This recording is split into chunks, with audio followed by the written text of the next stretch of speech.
You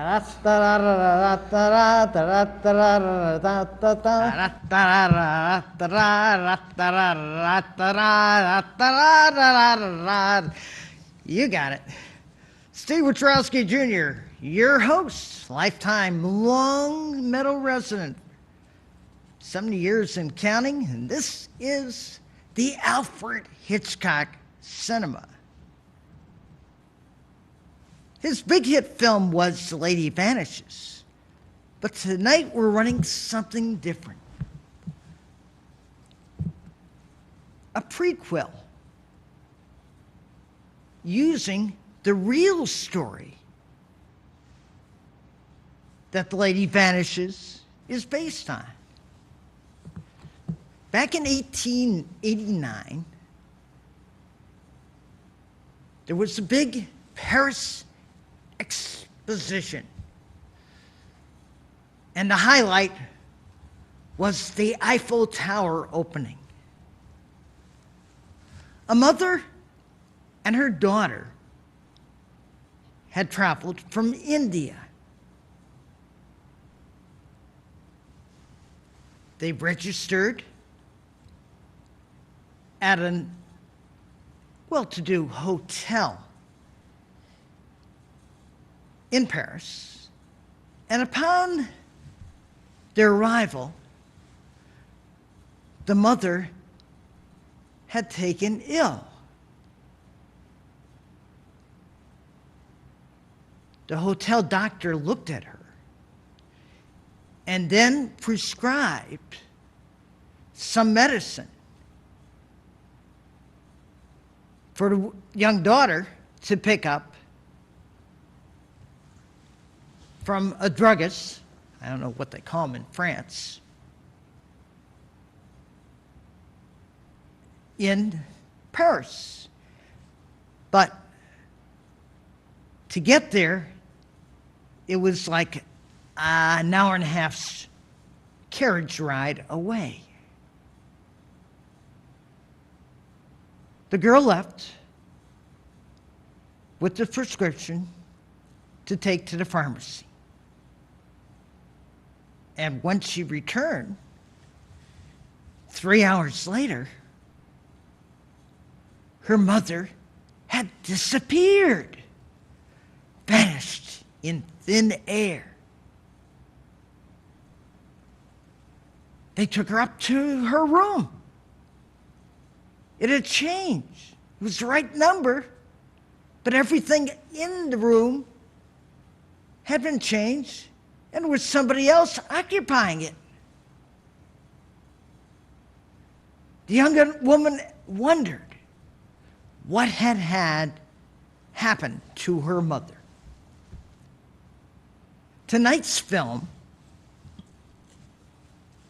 Midnight Warning, made in 1931, you might say, is the unofficial original film based on this story, which happened in real life.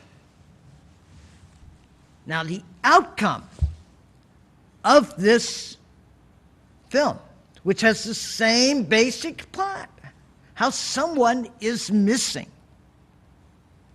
after previously checking into a hotel.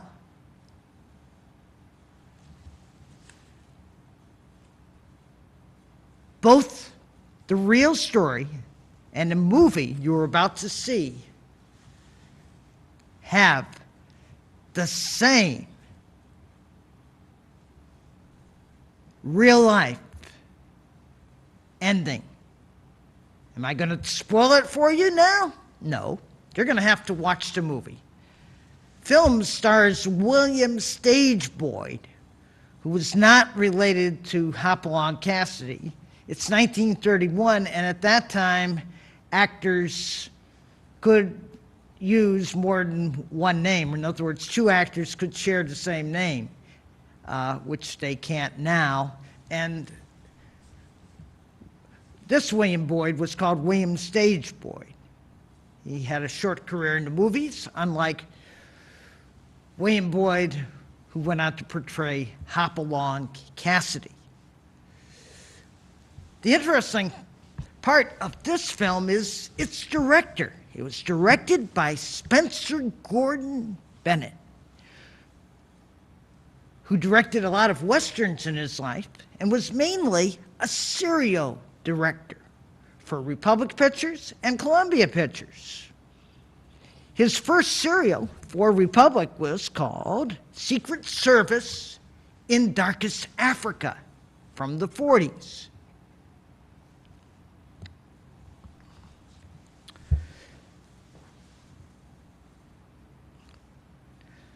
The directors of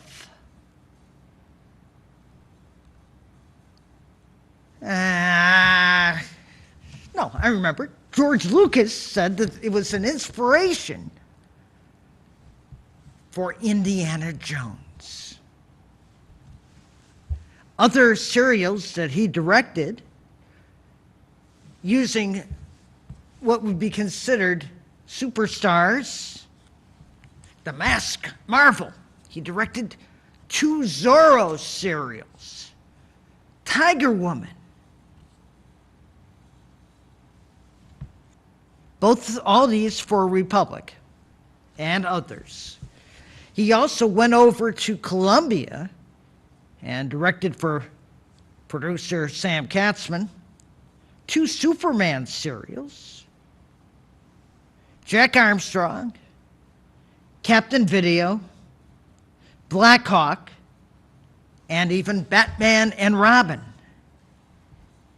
And after serials had ended, he kept on directing westerns. Spencer Gordon Bennett. But let's not waste any time. Let's get into Midnight Warning.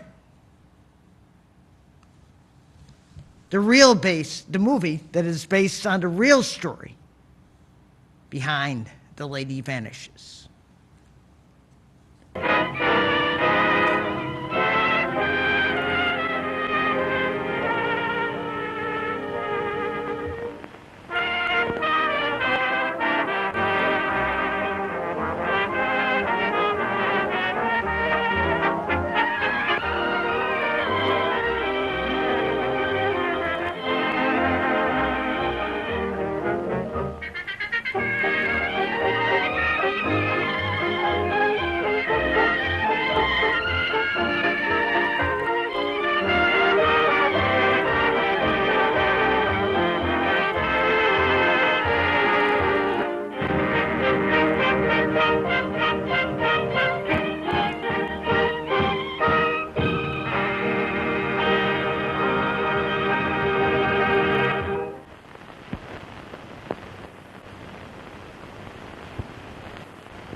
Yeah?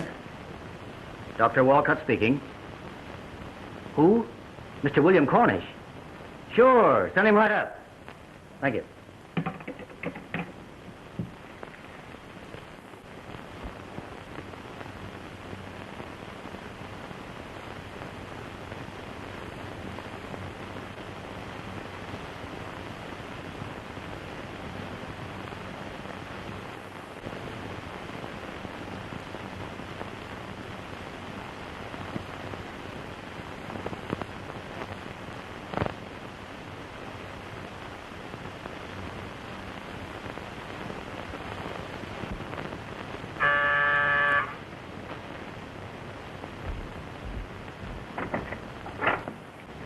Bill, you old son of a gun.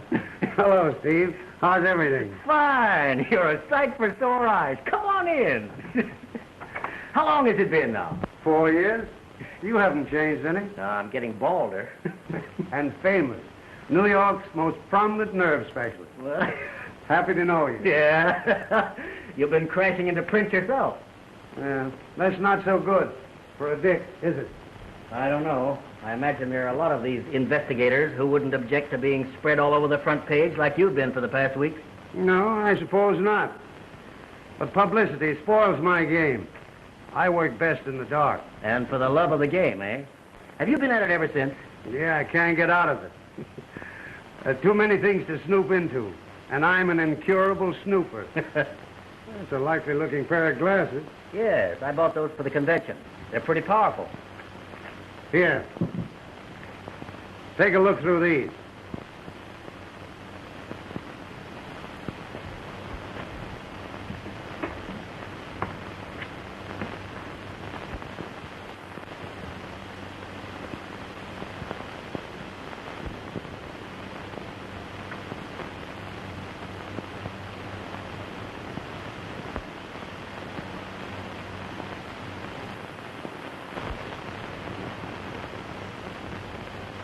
For the love of Pete, where'd you get them? I had them made in Germany. They're the most powerful glasses I've ever seen. Yeah, they're pretty potent, aren't they? I always carry them. I use them in my business. How? Oh, ways. You told me over the telephone you had a surprise for me. What is it? Oh, that? That's something in your line. What do you make of that? I should say that was a human ear bone. Exactly. Where'd you get it? I found it last night in the fireplace over there. You mean to say... Rather unusual, isn't it? Finding the ear bone of a human being in the fireplace of a fashionable hotel. Ah. What the... Steve. Steve.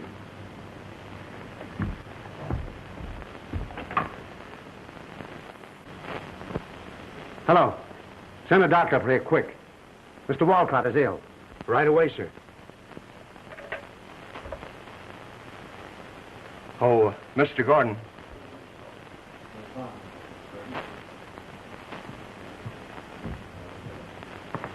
Someone just telephoned from apartment A. He wants a doctor. Something has happened to Dr. Walcott.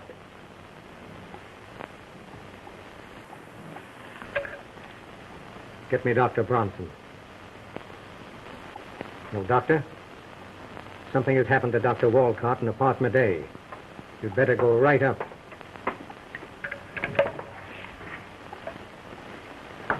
Watch the desk, will you, Jim?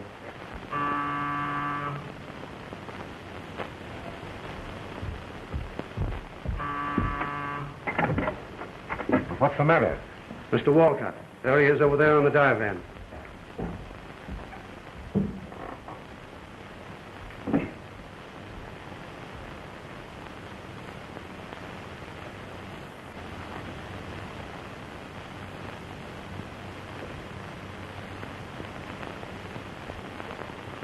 No, it's nothing serious. A little rush of blood to the head. Probably vertigo. Is he subject to these attacks?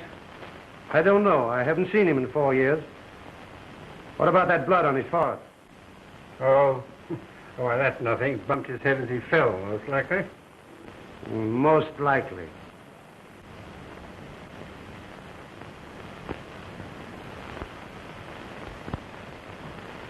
He's coming around.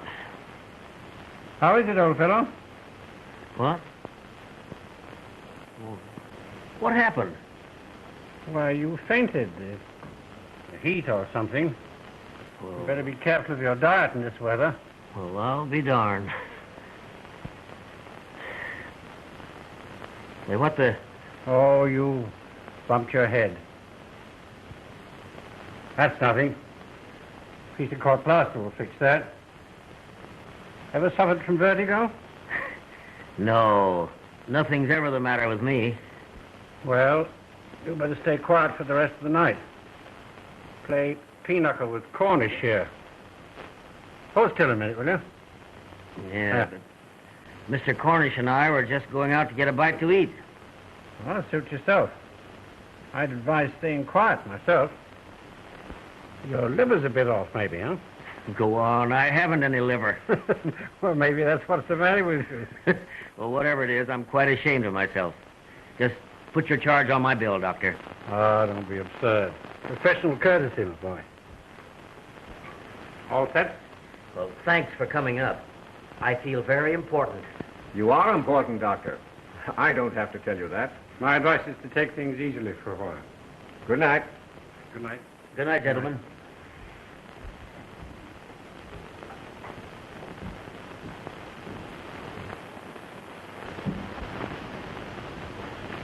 Take his advice and get shot at some more. Shot at? That's what I said. Well, what are you talking about? You were most certainly shot at right through that window. Well, there you are. Yes. The same old story.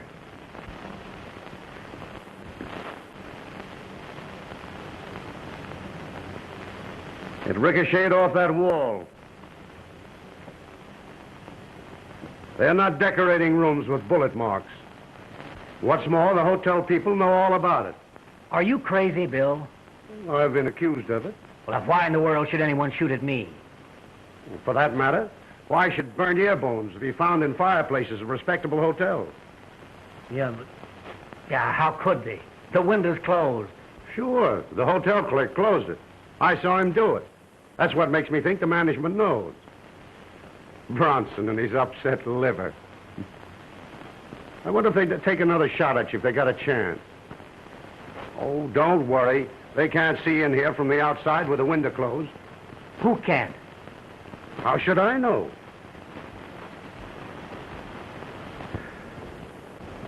What are you going to do? Do? What can we do? Any news from that assistant of Klein's? Nothing today. A great detective force. A hotel clerk and an undertaker's assistant. I told you you'd better call in a firm of regular detectives. Yes, that would be brilliant, under the circumstances. But, Bill, I tell you, I haven't an enemy in the world. People don't go around just shooting other people through hotel windows. No. Neither do doctors find burnt ear bones in fireplaces. Remarkable likeness, I should say. Now, you stand over there out of the way. Better still, take those glasses of yours and watch the street. Take a good look at every parked car you see.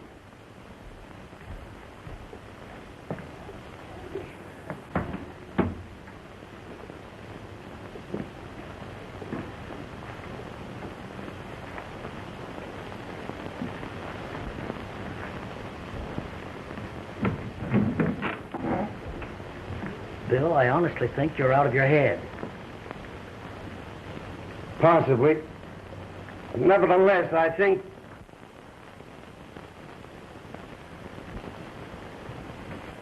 Did you hear a shot when I fell? No. But there are such things as Maxim silencers. I doubt anyhow if the shot would be heard above the traffic noises. It's absurd. No one would... No? Take a look at that. Well, I'll be...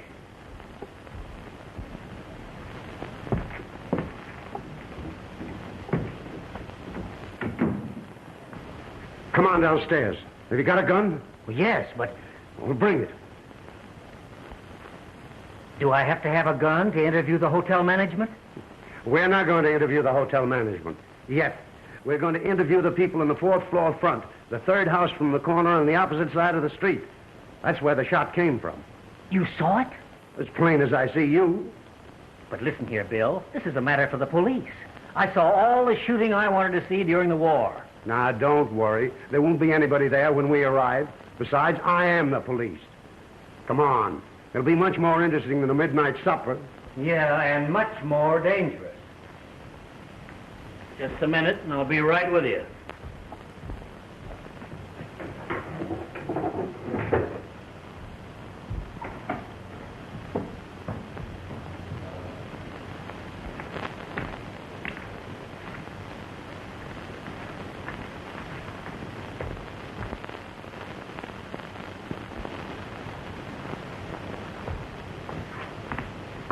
Just as I thought. Empty. Do they open everything? Just about.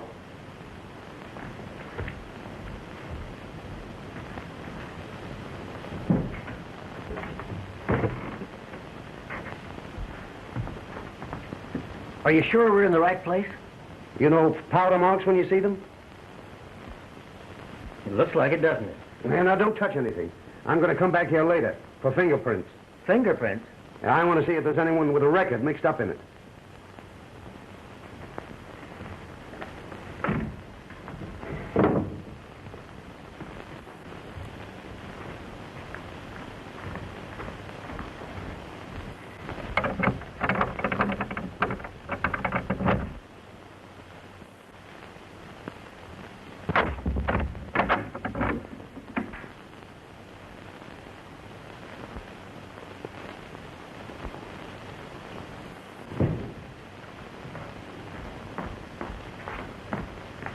Eric.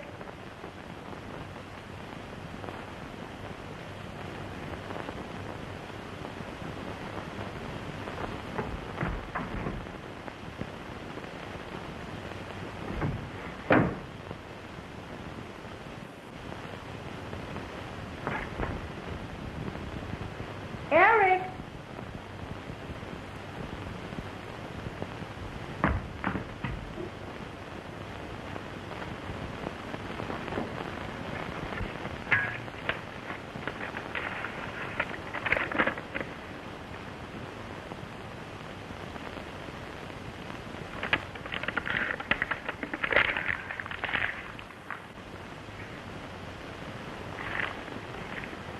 Hello? Hello, will you call me a taxi, please? Oh, there's one outside. I'll be right down, thank you.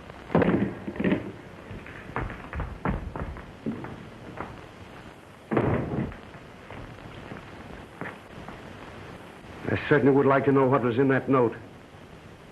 Suppose we follow her. Well, it isn't necessary. We'll see what she has to say to the taxi driver.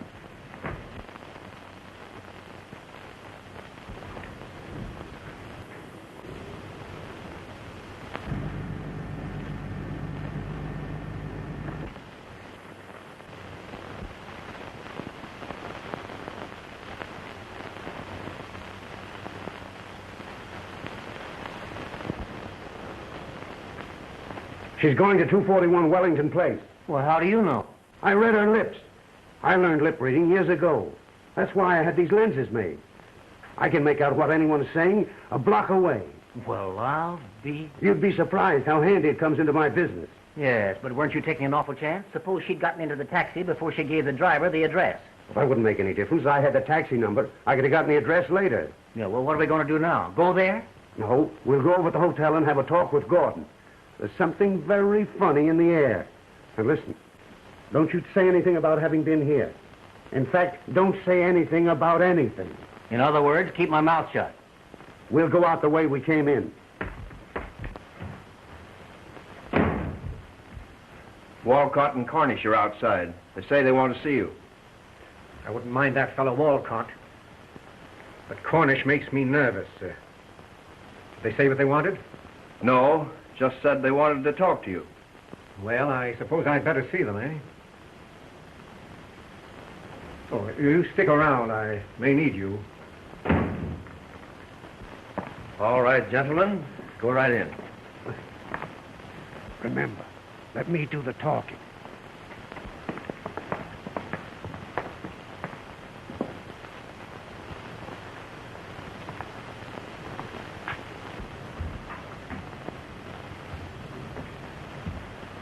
Well, gentlemen, what can I do for you? Any bad effects? No. I'm quite all right. I thought you would be. Just a touch of the heat. I should think you two would pass out in here without a window open. What's the matter? You afraid of a little fresh air? I haven't noticed that it was close. Sometimes it's cooler in here with the windows closed. Well, I like plenty of fresh air.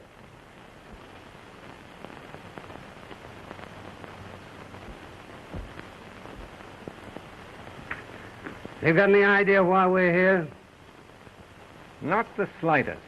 Well, it's to tell you that we think, or rather I think, that Bronson's theory about what was wrong with Walcott is a lot of bunk.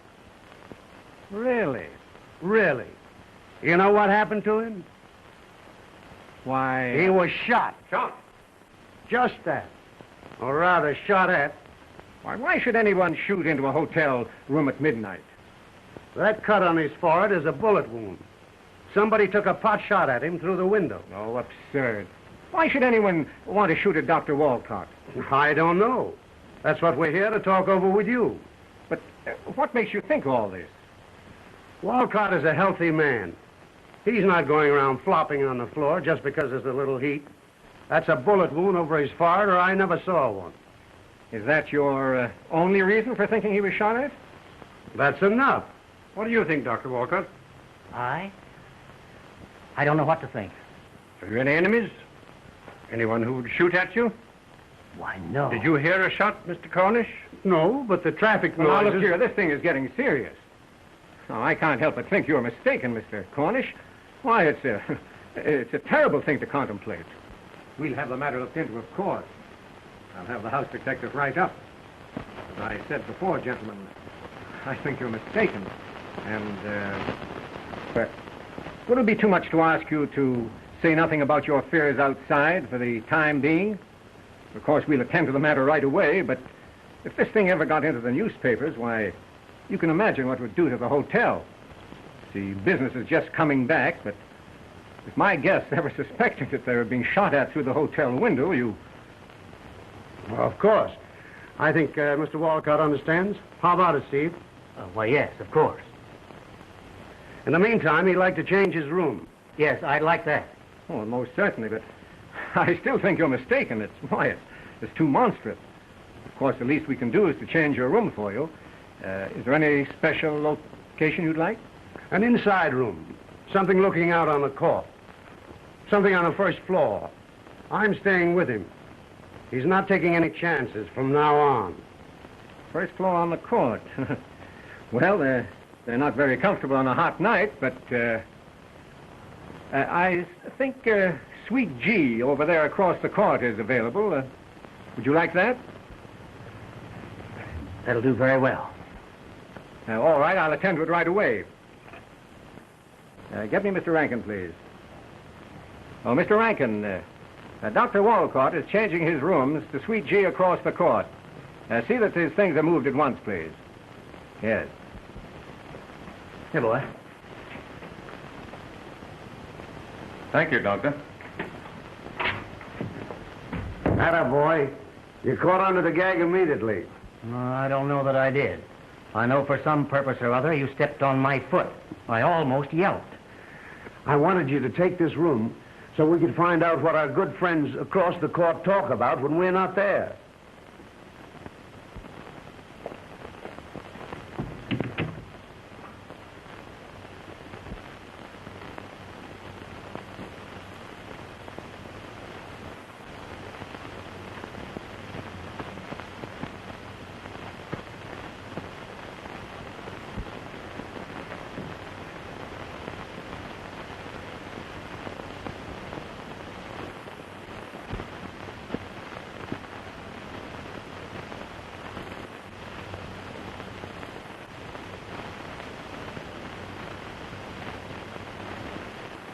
Write down this number.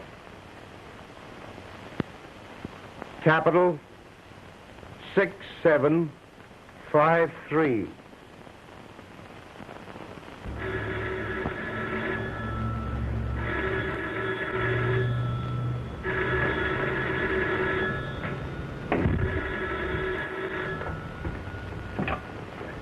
Hello?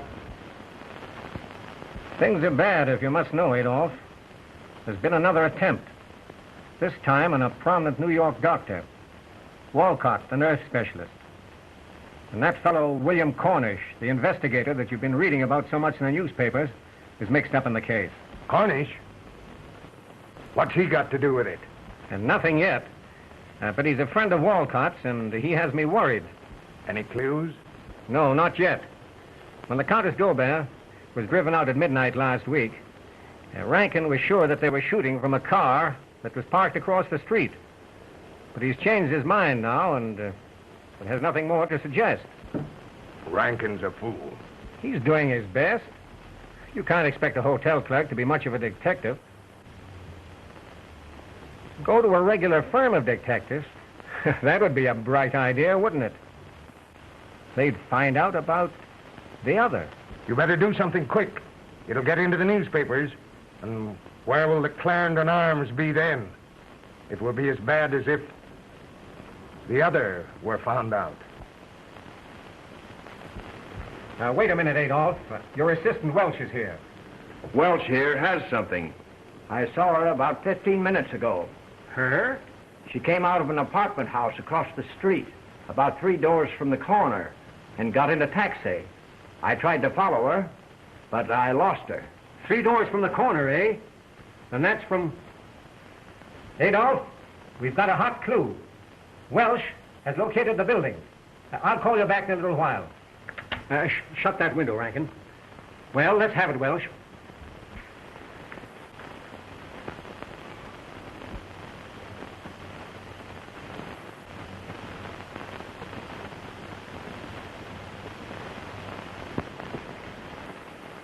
Now we're getting somewhere. They know just as much about the shooting as we do. You stay here. I'll be back in half an hour. Yeah, but where are you going? I'm going outside to another telephone. The lines here are too easily tapped. I want to call police headquarters and find out where Capital 6753 is.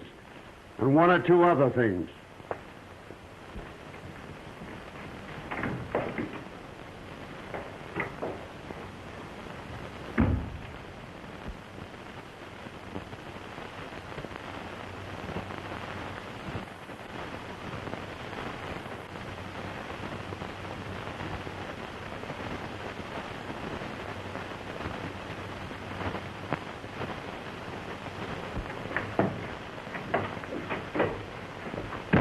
Get your hat and coat. We're going calling. Where?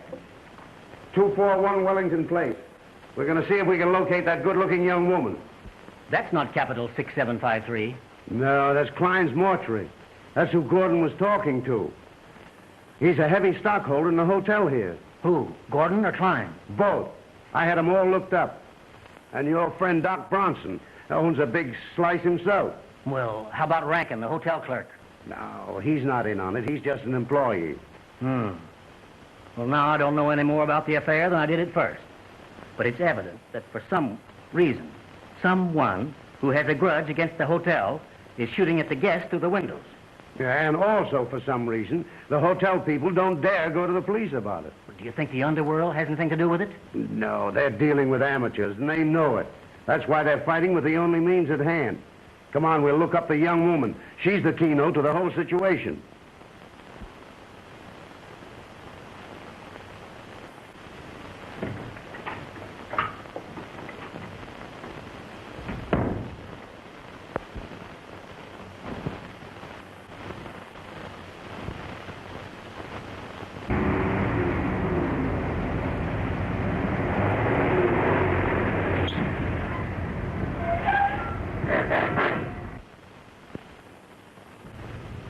Come on. Well, what are you going to do?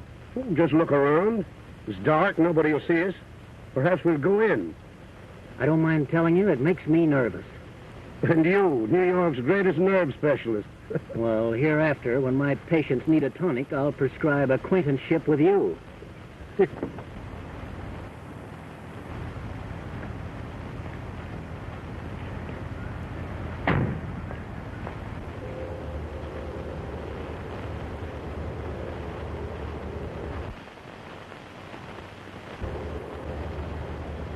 And company's arriving.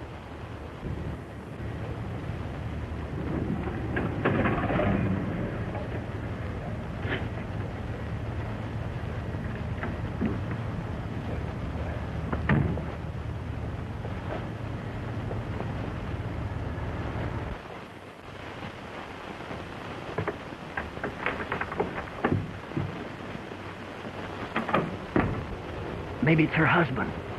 Maybe. Let's look around and see if there are any servants. Enid. Eric. Eric, are you all right? Certainly. Did you stop at the studio Yes. to get my note? Oh, yes. Eric, I'm so afraid. Oh, now, dear. Listen, you worry about this. We have them on the run. It looks very much as if they were in there alone. We'll call. Or rather, you'll call. I'll call. Why not? You're the one they shot at. Go in and ask them why. Not only get shot at, but shot through. No, thank you. The only way I'd go in there is with a dozen policemen. Don't worry, nobody's going to shoot at you. I'll be close by. Go on, see how good a detective you are. Yeah, but... Just go up and push the doorbell. Tell them you're from the hotel. Ask them why they shot at you from across the street. I never heard of anything quite so absurd. Perfectly simple to me. Go on. Yeah, but where will you be? Around.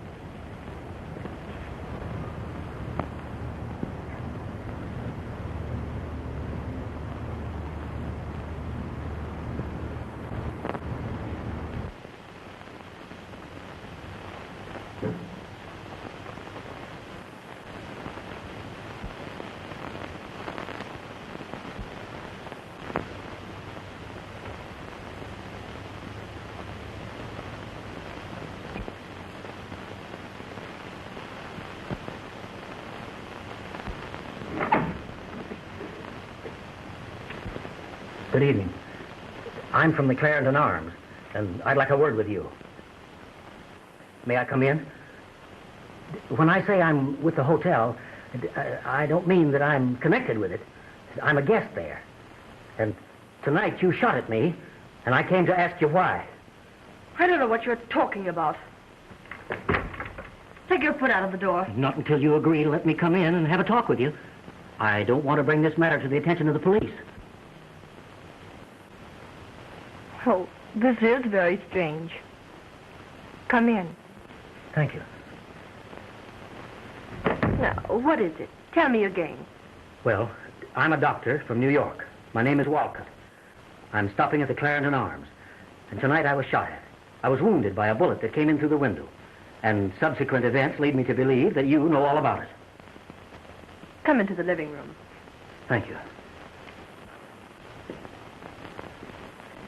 Now, what are these subsequent events you speak of? Well, the shot came from the window of your studio apartment opposite the hotel. A friend of mine saw it. But I have no studio apartment opposite the Clarendon Arms. Well, then, the apartment that you visited tonight. I saw you come out of it. How do you know where to find me? What brought you here? I traced you to the taxi you took. Well, it's all very exciting, I'm sure, but I'm afraid I don't know what you're talking about. Do you mean to say you don't know anything about the studio that's opposite the hotel and that you were not there tonight? Oh, yes. Yes, I know about the studio apartment. You see, it belongs to a friend of mine. But as for anyone shooting at you, Oh, Eric! Eric, have you been doing any shooting from your studio window? Shooting? Have you any guns there? No, none that I know of. Well, this gentleman Yes, says I heard from the hallway.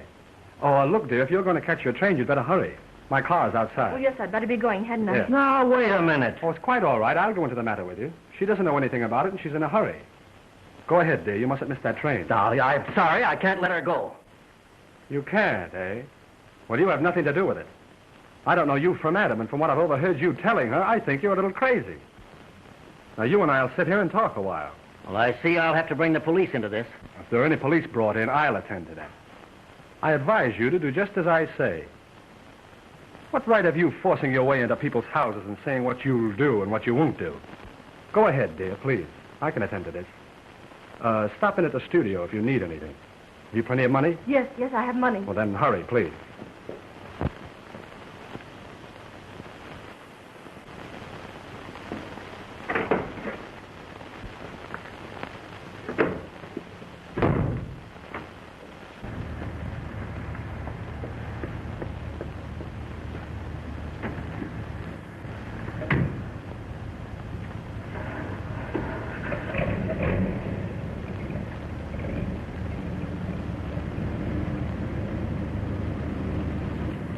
Now, let's get to the bottom of this. What is all this falderall about your being shot?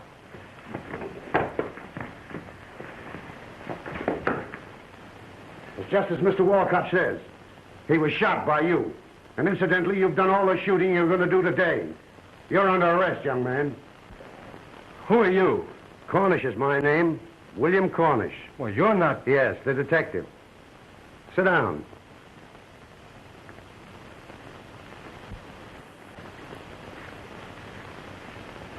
The young woman got away. Well, I know. That's all right. I didn't want her. I don't really want this young man, except to try and help him. Help me. That's it. Not to terrorize the guests of the Clarendon Hotel, but in the other matter. What other matter?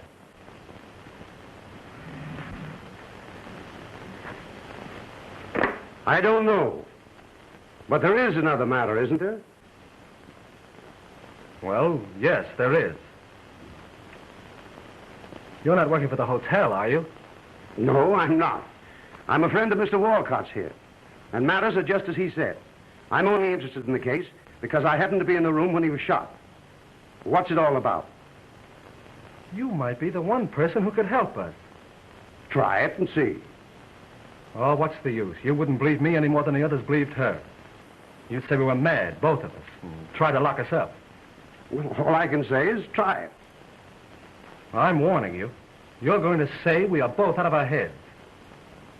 Go ahead. Well, here it is. Miss Van Buren, my fiancée, comes from Sumatra. She's American-born, but she spent most of her life there. She arrived on the Maru Prince 2 months ago with her brother. They went directly to the Clarendon Arms and engaged rooms, apartment A. And if my brother isn't there, would you please send the house physician immediately? Why, certainly. Will you phone Dr. Bronson and have him go up to apartment A? Thank you.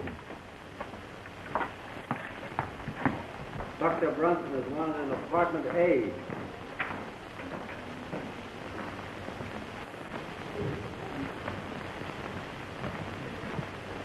The house physician will be right up, Ralph.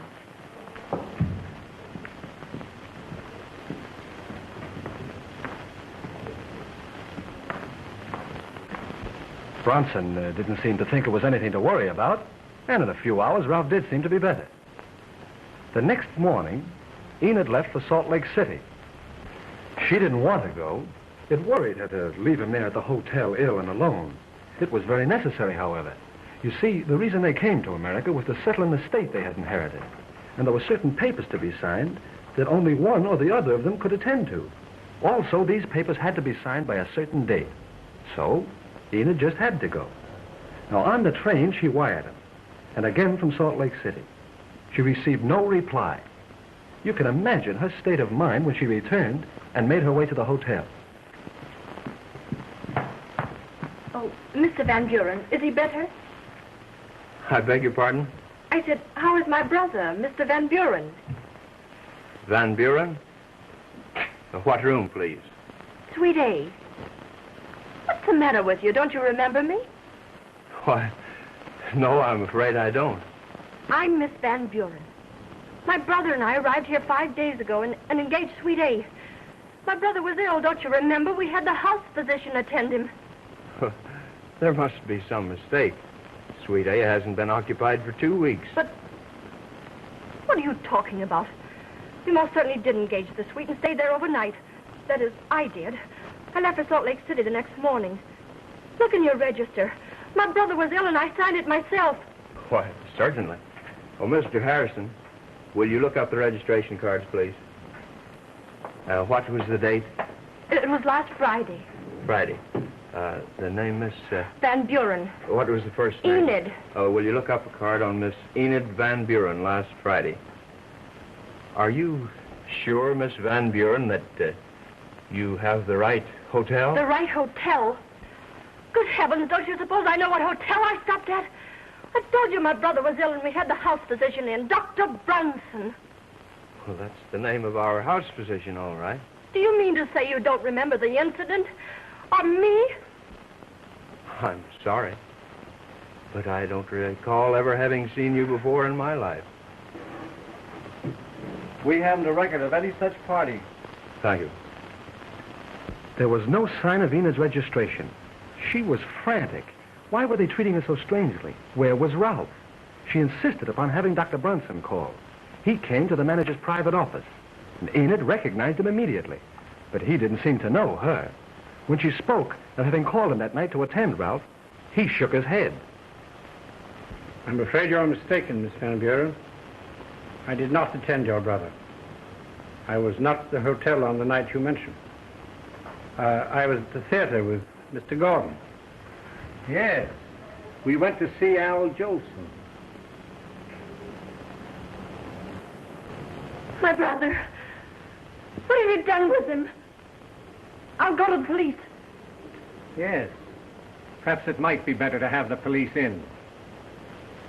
Dr. Bronson, will you call police headquarters and have Captain Wellesley come here and ask him to bring Dr. Barris with him?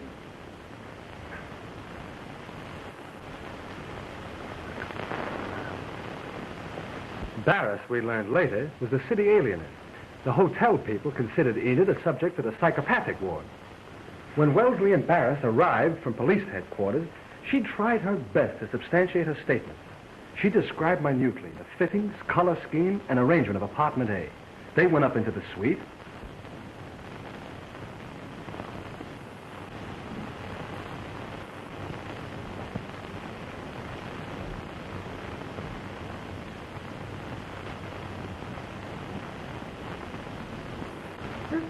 This is not the room.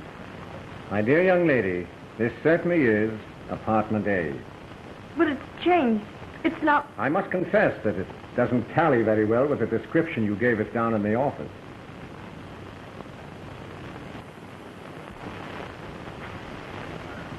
My brother. Where is he? What have you done with him? What sort of a trick is this? No, it's all right. Calm yourself, Miss Van Buren. Everything's going to be all right. Oh, but my brother. Something's happened to him. They've done away with him. No, I hardly think so. But we'll look into the matter. Now, in the meantime, you come along with us. Oh, but where? What do you mean? Where are you going to take me? Now, don't worry. There's nothing to be afraid of. You just come along with Captain Wellesley and me. Oh, no. No, I can't. I must find Ralph. I tell you, something's happened to him. Now you're perfectly safe. Everything's going to be perfectly all right. They took Enid into custody to the psychopathic ward in the city hospital for observation. They felt quite sure she was out of her head. She was alone and friendless. I was her only friend in America, and when she managed to get word to me, I came at once. Now, these events had brought on sort of a brain fever, and she was quite out of her head. It was a month before she recovered. Then they handed her over to me and told me to take her away somewhere to make her forget her hallucination. Did you? I took her away, but I couldn't make her forget what they called her hallucination. Now, what had happened to her brother? Where had they gone when they got off the ship? Oh, there you are. That's just it. Try as I would, I couldn't break Enid's story or oblique. Then I became convinced she was telling the truth. I went to see Gordon myself. When I told him I believed her story, he just eyed me. Then he asked where she was and invited me to bring her down for another conference. But I was on to that. He wanted to get his hands on her again and turn her over to the city authorities. He believed I was no fit person to have charge of it. You had quite a bit of influence, eh? He had the Clarendon Arms Corporation behind him. It's very influential. And there was mental taint in her family generations back. That doesn't mean anything. There is in most families. I know, but I was afraid of him. Afraid he might find it out. It was a desperate situation. There was something in the air. An intangible something, but it was there. I was determined to get to the bottom of it. I told Gordon that if he didn't tell me what had happened to Ralph, no one would ever live in apartment A in the Clarendon Arms again. Well, of all the fools... I told him that if he maintained we were mad, we would be mad. We'd fight him with his own weapons and force the truth from him. So you started taking pot shots at his guests from a window across the street? Only to frighten them. You see, I'm an expert marksman. If a bullet struck Dr. Walcott, it must have glanced off some object in the room. Yes, but the dummy, that was no glancing shot. Well, I, too, have powerful glasses. Your dummy never fooled me for an instant. You know, I sympathize with Gordon. I'm beginning to believe you are crazy, both of you. I knew you would. And yet I don't. Your story is so mad that it intrigues me. Besides that, I know something. Well, what is it? Anything that'll help Enid? Well, never mind that. Where was your fiancée going on the train? Out of the city. We agreed that if we were found out, she would flee and not show up until it was safe. She's stopping at the studio to pick up the rifle, the evidence. We must find her at once. You see, Dr. Walcott and I are not the only ones who know where the shots came from. They know? They saw her leaving the apartment. Oh, if they ever get their hands on her again, it's... Well, the doctor has a card. Come on, let's go.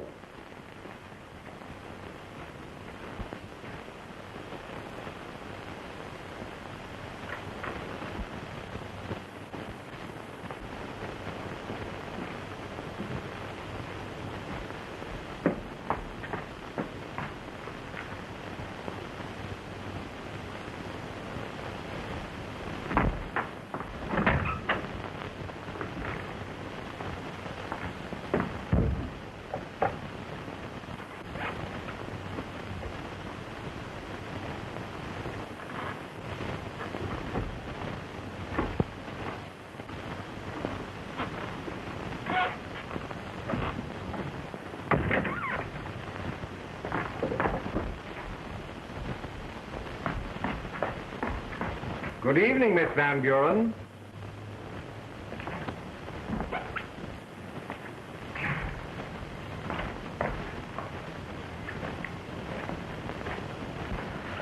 Now, don't be alarmed. Everything's all right.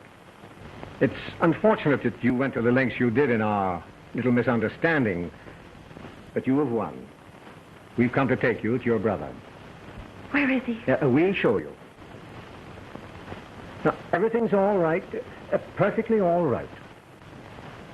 But tell me where he is. It's much better that you come with us. Now, there's nothing to worry about.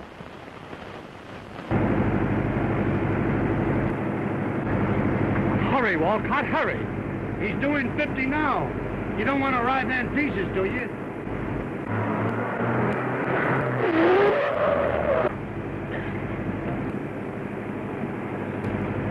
You keep that up and we will arrive in pieces.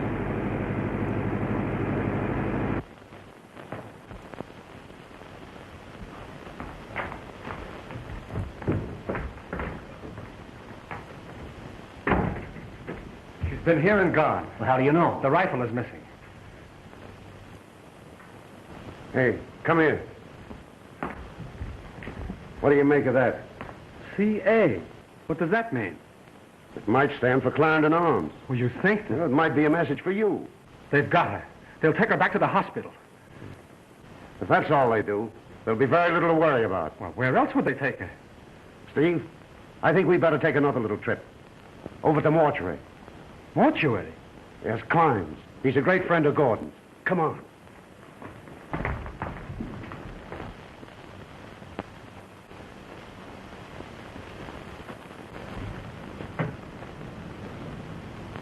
Now, where is he? Oh, why all this silence? This mystery. I'll tell you, Miss Van Buren. He's dead. Just wait in here a moment. You will know everything.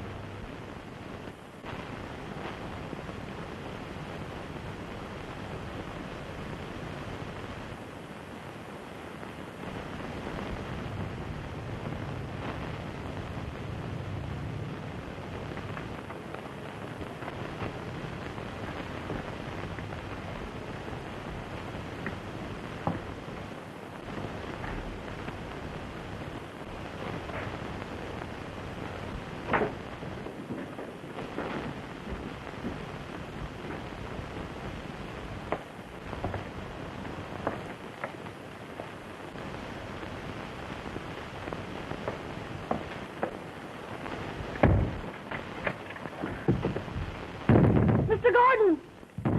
Mr. Gordon, open the door!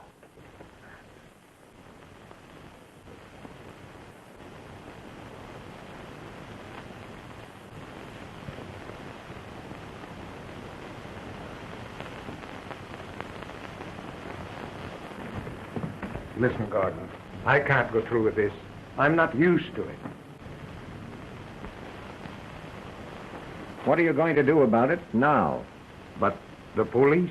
She put herself outside the law while the shots that were fired into Clarendon Arms. If she plays outside the law, we will. Now, we started this thing, and we've got to go through with it. It's too late to turn back now. Call Barris, the city alienist. Have him come up here. I want him around when it happens. But supposing it doesn't happen? It will.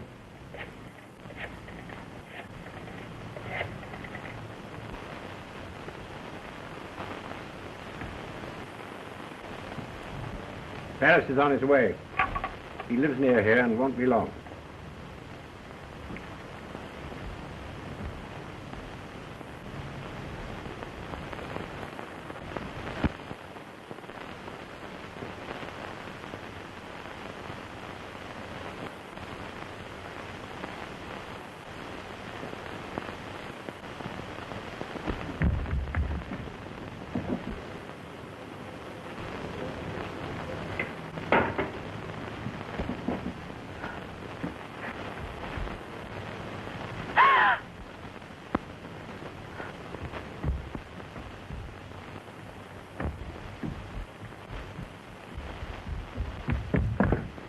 Mr. Gordon!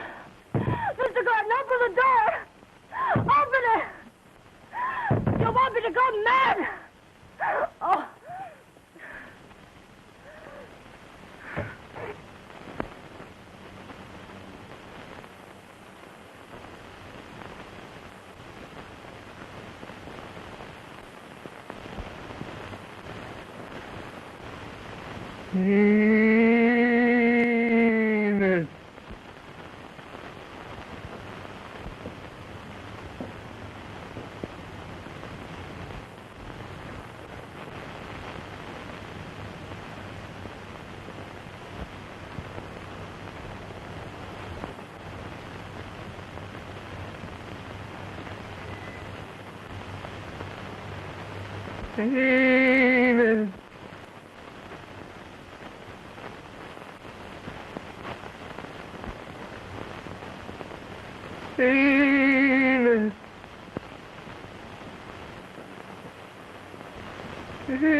Ralph!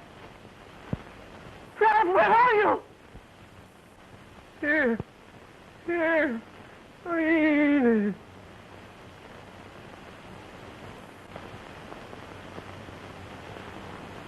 Oh.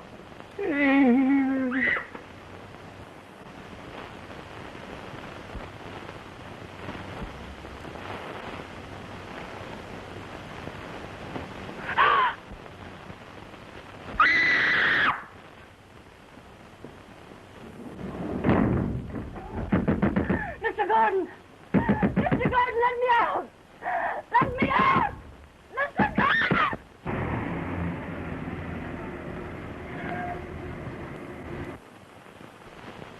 Gordon is there. That's his car outside. Good. Then we're not on a wild goose chase. Well, what now? You two go inside. See what they've done with her. Yeah, but what are you going to do? I'll stay in the background. Don't bother about me.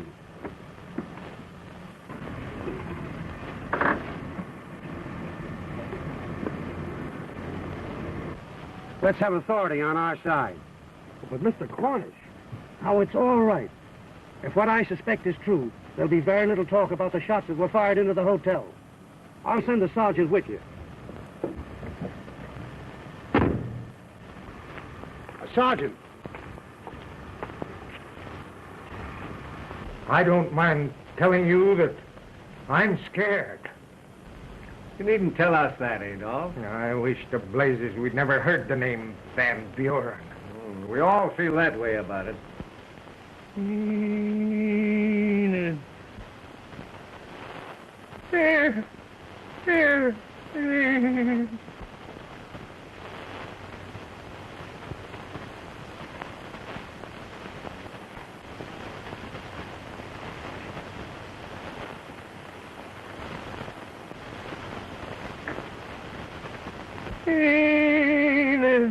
Ralph!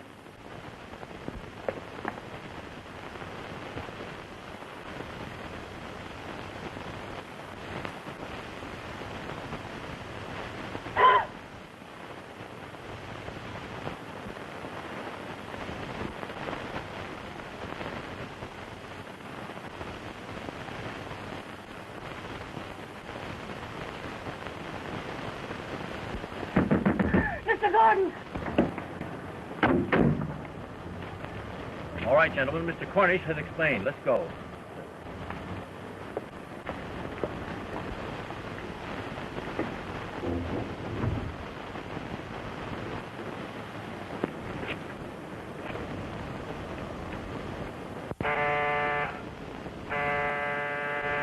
That couldn't be Barris so soon. I don't think so. Though he doesn't live far. Go and see, Adolf.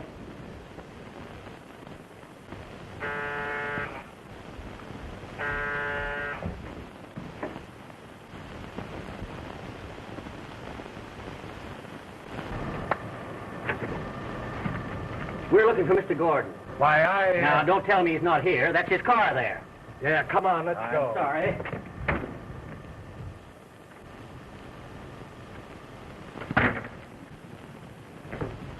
Good evening, Mr. Gordon. How are you, Doctor? Where is Enid Van Buren? Why, how should I know?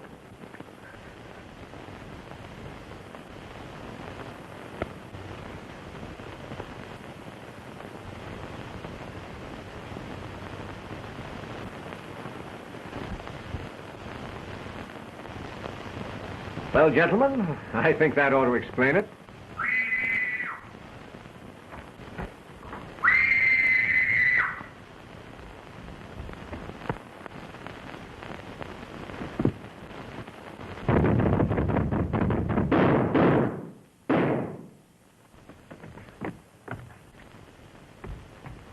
Come on, Sergeant. We'll search Say, for listen her. now, come on, where is she? What's happening here? Where is she? Take your hands off. Oh, wait a minute.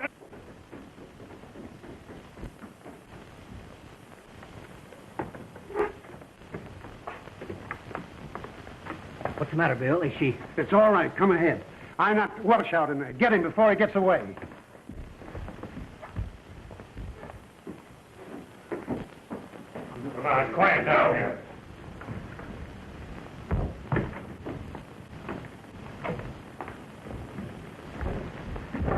Why, Mr. Cornish, what has happened to her? She's all right. She's just fainted. Here's a job for you, Steve.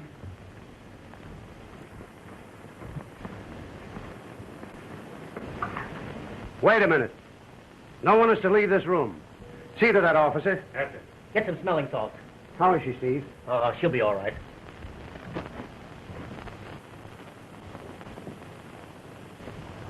All right. Gordon, come across. Tell us all about it. I have nothing to say. Where is Miss Van Buren's brother? Yes. Where is he, Bronson?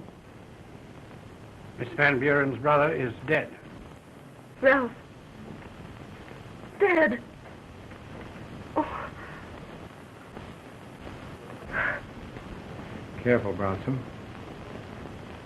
There's no use in our remaining quiet. You've got nothing to be afraid of. Better tell them everything. Miss Van Buren's brother died of bubonic plague. Bubonic plague? Just that.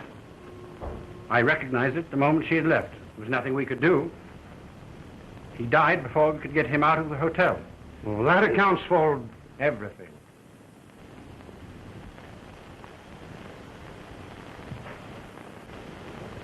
You want the truth, facts. Well, listen to this. The Clarendon Arms has suffered terribly, like all other hotels, due to the Depression. The upturn in business and the coming convention bid fair to put us on our feet again. But let the word bubonic plague be even whispered within our walls, and our guests would desert us like rats leaving a sinking ship. They would not only leave the hotel, people would leave the city. And so you... Did what we thought was necessary. We determined, no matter what the cost, this news must be kept a secret. And it was. We couldn't trust Miss Van Buren's discretion. Returning, she would demand to know the cause of her brother's death. She would demand to see the death certificate. And be in such a state over the fact that we had not informed her at once as to the real cause, would broadcast the news to the four corners of the earth. So we conceived the plan and carried it out. Apartment A was hastily fumigated and redecorated. All traces of Van Buren's registration were destroyed. We made believe we'd never seen her before. Pretty hard on her, but it was the only thing that could be done. What about the body? Mr. Klein here attended to that. That's his business. He destroyed it, burnt it, in the fireplace in the living room of apartment A. That's where you slipped up, Mr. Gordon. The hardest part of the human anatomy to destroy by fire or any other means is the ear bone. Klein was careless. We found one of them in that fireplace. That's what brought Walcott and myself into the case. Remember that next time, Klein. We did nothing outside the law. No. How about the death certificate, Bronson? It was filed with the proper authorities at the time. For bubonic plague? Just that. The health department was as worried as we were, but they kept quiet. They were afraid it would be fatal to the city if the news leaked out. And it was for the same reason that they locked Miss Van Buren in the psychopathic ward. No. Barris here knew nothing of the plague business. Miss Van Buren became a fit subject for observation. Barris merely did his duty. And he came here tonight to do his duty again, to take her back to the psychopathic ward. If he thought it necessary, yes. Anyone who shoots through windows at unsuspecting hotel guests is a fit subject for the psychopathic ward. And if there were any doubt in Barris's mind as to the young woman's previous mental condition, you were going to make sure that she would be a fit subject for his decision tonight. That was the reason for all that hocus-pocus in the basement. You knew the strain she was under, so you hoped to destroy her sanity altogether. You... Oh, wait a minute, Eric. Isn't that so? Well, what are you going to do about it? I haven't decided yet. You're going to forget it. That's what you're going to do. We may have stretched the law, but we did it for the good of a great institution and a community. Later, we were going to tell Miss Van Buren the truth and take our medicine. But they saved us the trouble. They could probably sue us for a great many things, but let them. And with our influence, we'll send them to prison for attempted murder. Oh, you will, eh? Quiet now, boy. That's your one mistake. Your desperate gunplay. You placed yourself right in their hands. Do you mean to tell me they're going to get away with this? We're all going to forget it. Forget it? Cornish, do you hear what he says? We're going to forget it. Yes, and I agree with him. You're going to forget it. Not for the sake of the Clarendon Arms or any of its stockholders, but for the sake of the community. It must never be known the bubonic plague endangered this city. I wonder if you can understand that. Yes. Yes, I think I do.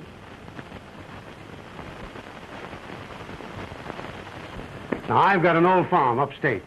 You two must come up there with Walcott and myself. We'll make you forget. Oh, Eric. Eric, we must go and forget.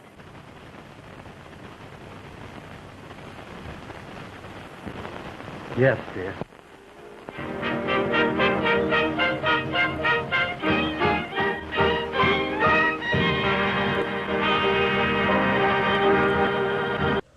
So there you have it. The answer, the ending was the same. The plague! The plague! The bubonic plague! See, the people at the hotel in Paris at that time, with the Paris Exposition opening, could not afford to have the publicity that a woman had died of the bubonic plague at their hotel. Hence, when the daughter came back, her mother had vanished. Hence, the inspiration for The Lady Vanishes. Now, the British, in 1950, made a film called So Long at the Fair, according to Leonard Maltin, directed by Terence Fisher. And one, it starred Gene Simmons, Dirk Bogarde, and Honor Blackman. Honor Blackman, as you well know, most famous for her part in as Pussy Galore, the villainess in Goldfinger. And there she is, still going today, this time in a film called Cockneys versus Zombies, direct-to-video in England. I saw her at the 50th anniversary of James Bond at Pinewood Studios, and she looked great. The English one, according to Malton here, had to deal with a woman searching for a brother who's mysteriously vanished. And that's it.